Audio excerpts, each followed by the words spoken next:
All right, so this week we are going to work with more of the input bar, the commands part of GeoGebra. So what I first want to show you here quickly is all of the commands that are available within GeoGebra. So if there's something in particular you're looking for, you want to try to figure out, you can go to the commands page in GeoGebra here and literally click on whichever one you want to learn about it. So let's say we want to look at the derivative command. So what it's going to do is it's going to pull up the exact prompt that you would command that you would have to type into GeoGebra, and then how you type the function. So if I wanted the derivative, it has to be capital D. Everything you type into GeoGebra as a command is going to use that capital letter. And then type in your function. Once you hit enter, you're going to see that value there. Now, you can also expand on these. So maybe it's not just the derivative of a function, it's the derivative of the function with respect to a specific derivative. So the second derivative.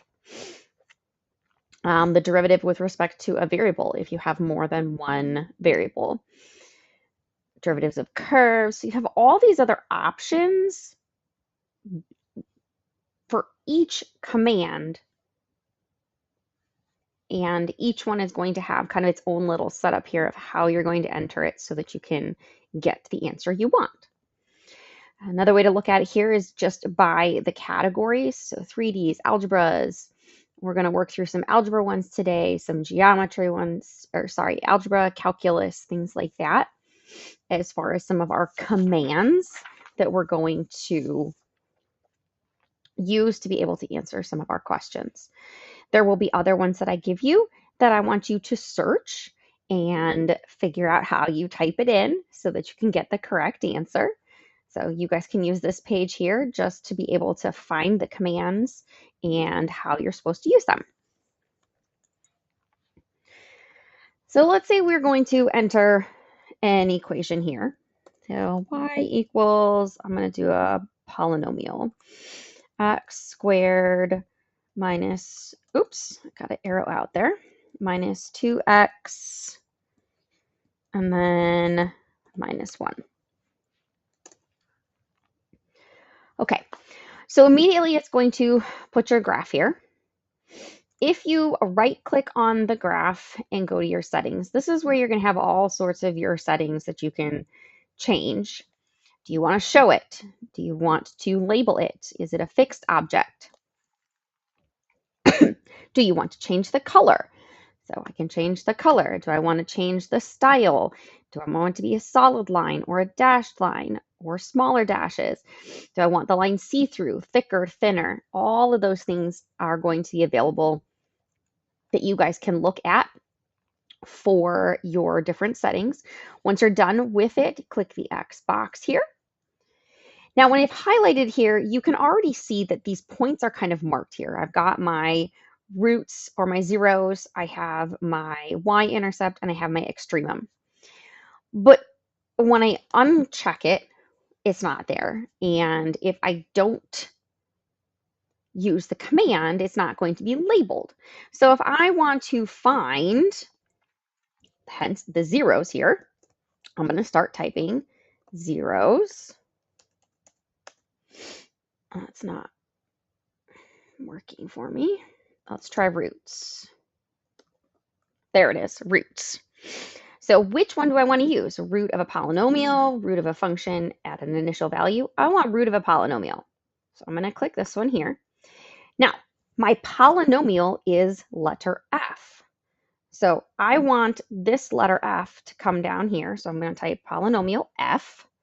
And now you'll see those two roots are marked. They will label them alpha order, as well as give you the exact coordinates. Okay, if I want to find the max or min, that is called an extremum. So I want the extremum of the polynomial, again, polynomial f, and then it will be labeled and marked here as far as where it is located.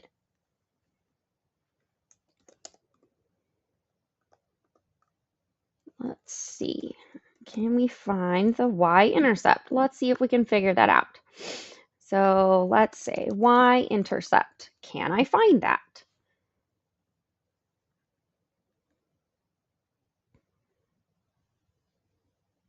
And we'll see if it'll let me do that.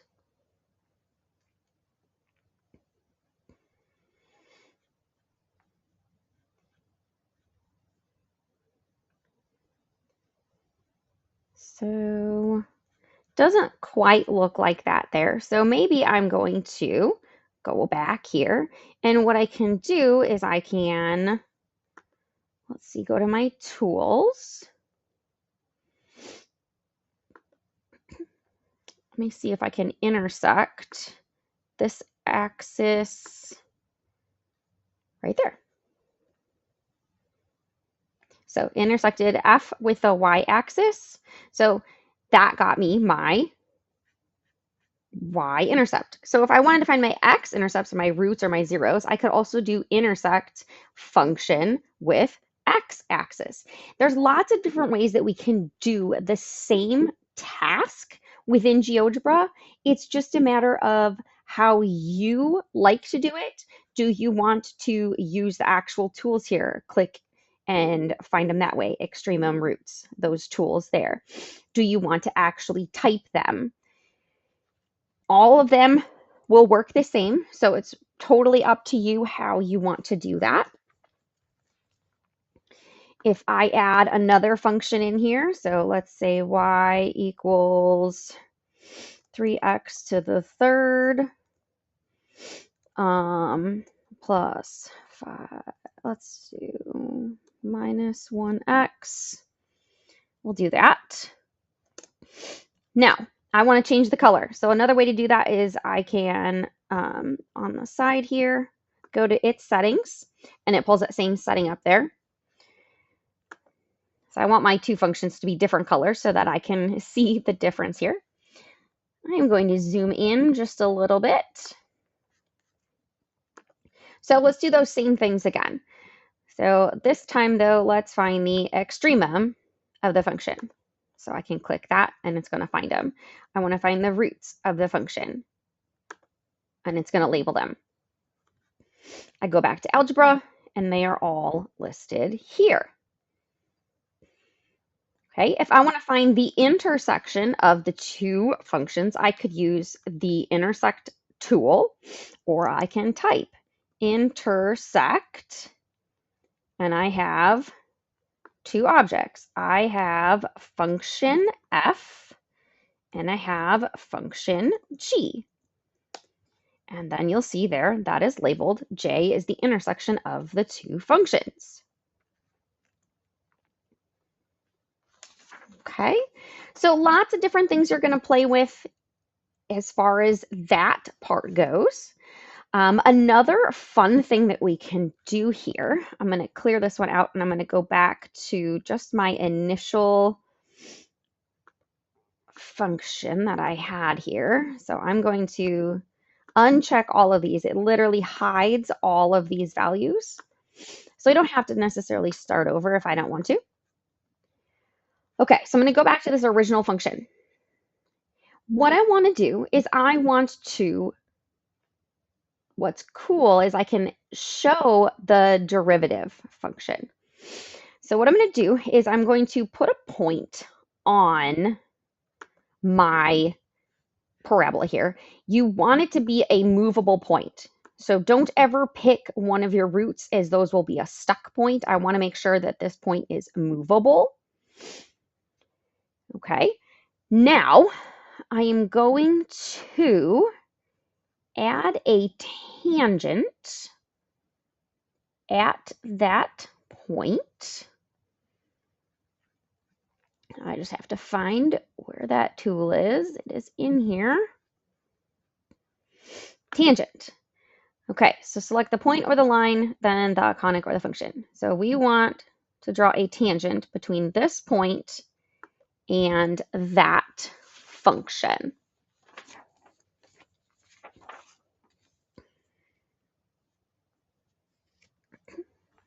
All right, so the next thing I'm going to do is I'm going to actually write or have it calculate on the side here, what is the slope of this line?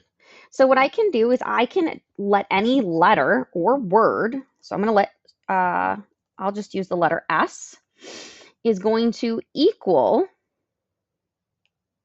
the slope, and you'll see capital there, the slope of the line. I want this guy. And that is this line here of H. Okay. Come on, type H. All right, so there's the slope. And what that's going to do is it's going to draw and show my slope there so that if I want to go back and click and drag, I can see how the slope changes. You can see where it's negative, you can see where it's positive, you can see where it's growing quickly, where it's slowing down. You can even see the slope of 0. Now, the way we're going to graph the derivative is by creating a new point, and then we're going to do this trace concept here.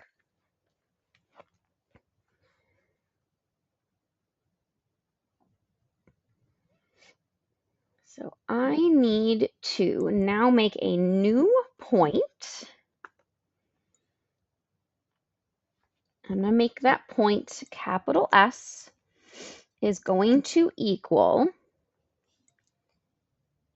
x of the point K, capital K. So the x coordinate of K, and I want to graph that with the slope, little s, slope.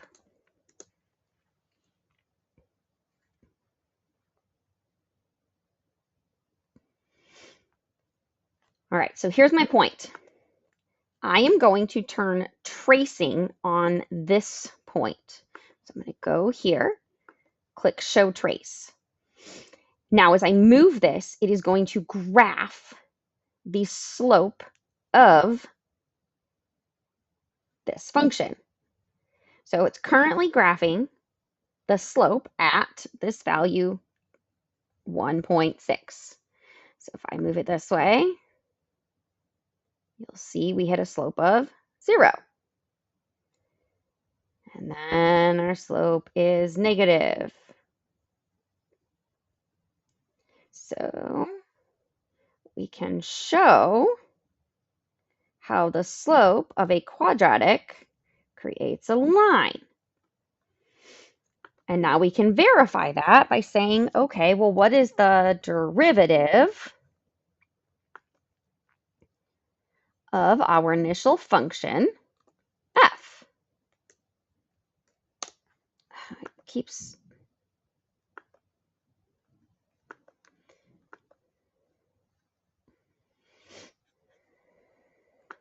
I may have to type it in. X squared minus 2x minus 1. And it falls right on the line.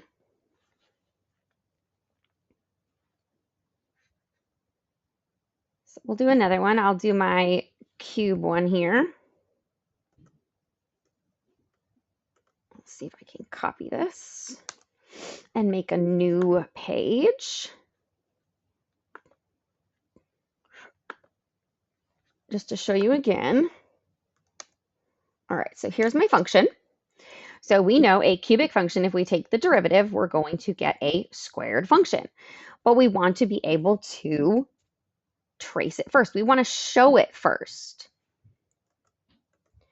So we are going to add a point. It has to be off the graph. We want to construct the tangent through that point. So through the point, tangent to the line. Go back, we're going to let S equal the slope of our line G. Oops, not our line G, that is line F. Our first equation was G. There it is.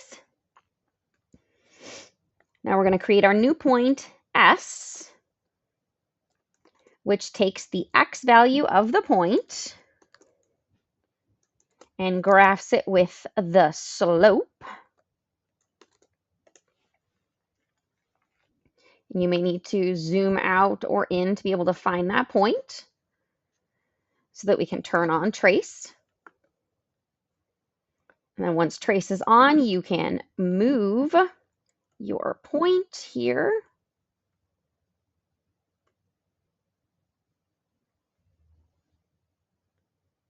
You'll see it's a little jumpy at times, so you kind of have to be careful. You want to go slow.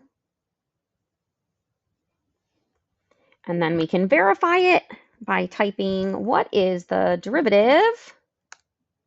Oops, that's not what I wanted to do. Derivative of my initial function, and I need to type it, I can't just use G, 3x to the cubed minus 1x. Oh, but my trace disappeared. So let's try that trace again. Graph that. That is the derivative. And you can see my trace does go right over top. Okay. So it's kind of a fun little way to show a derivative. Another tool that you're going to work with is what is called a slider. So I will create a new page here. So the first thing I'm going to do, that's under the tools, I'm going to make 3 sliders. So just click here, A, click, slider B, click, slider C. Now they're going to default go between -5 and 5. So if you need to change that at any point in time, you can right click and change the settings. And in there you can change your min and your max. What I'm going to do is I'm going to graph a sine equation with these variables in different places. So we're going to do f of x equals a times sine lowercase a times, let me get my times button, sine, there it is, of x. But instead of just x, we're going to make it b times x. And then on the outside, we're going to add plus c. Now we can watch what happens now as I change each variable. So if I change A, you should know that that changes the amplitude of your sine graph. If I just change B, that changes the distance between peak and peak, or the period of the sine graph. The C, this value on the end here, is shifting my graph up and down. Now, if I had a 4th slider in there and I added inside the parentheses here, that would shift the graph right and left.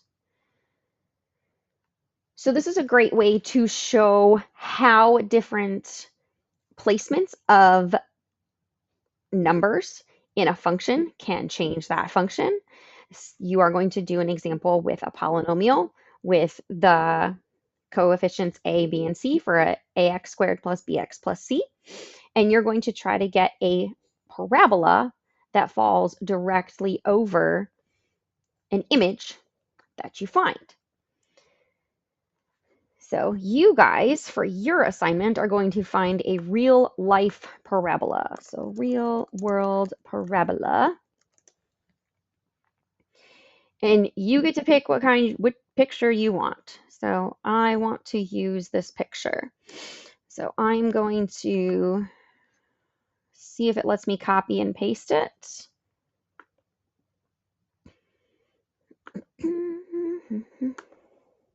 Oops, no, I don't want to save it. Clear all. I want to insert an image. Okay, so I have to download it so that I can upload it. So let me make sure I've done that here.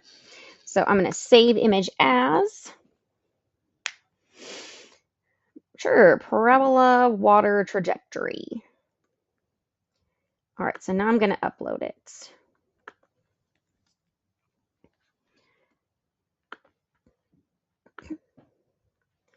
So you're going to enter your picture wherever you want it, and you're going to create those 3 sliders. And your goal is to get your parabola to line up exactly or as close as possible to the real world parabola you found. So you're going to do that same thing. Slider A, slider B, slider C. And you're going to graph y equals a times x squared plus b times x plus c. These you will likely need to change the values that you have. You will probably need to go larger or smaller than -5 and 5. But you're then going to move these around and figure out how you can get this as close as possible. Now, I did a pretty darn good job there. How I can get it as close as possible. And then you're going to tell me, what did A do? What does A do to the parabola? What does B do to the parabola? What does C do to the parabola? So, great way to show how different parts, just like the sine wave, impact a curve.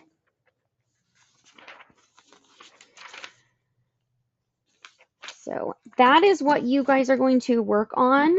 You have in here this week a few assignments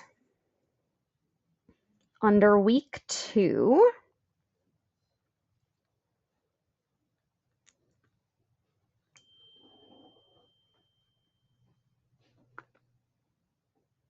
So I'll show you those quickly.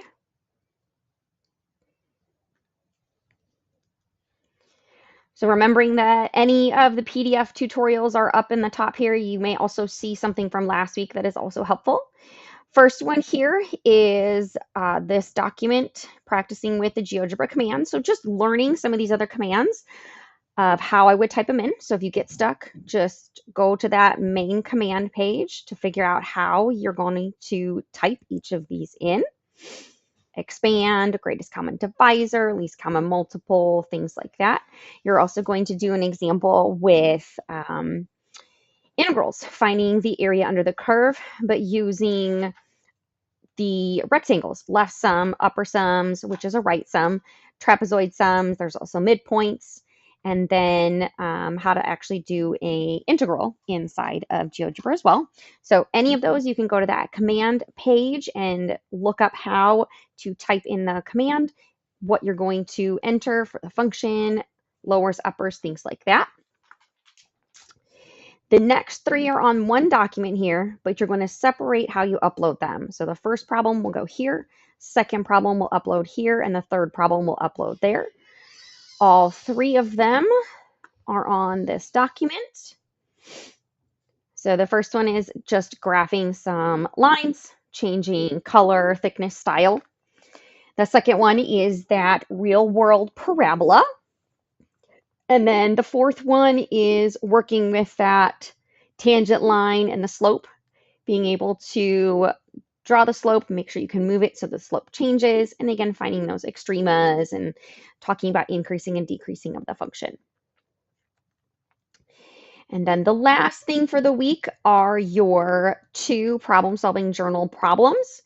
Now, both of these you will be able to use GeoGebra to solve graphically.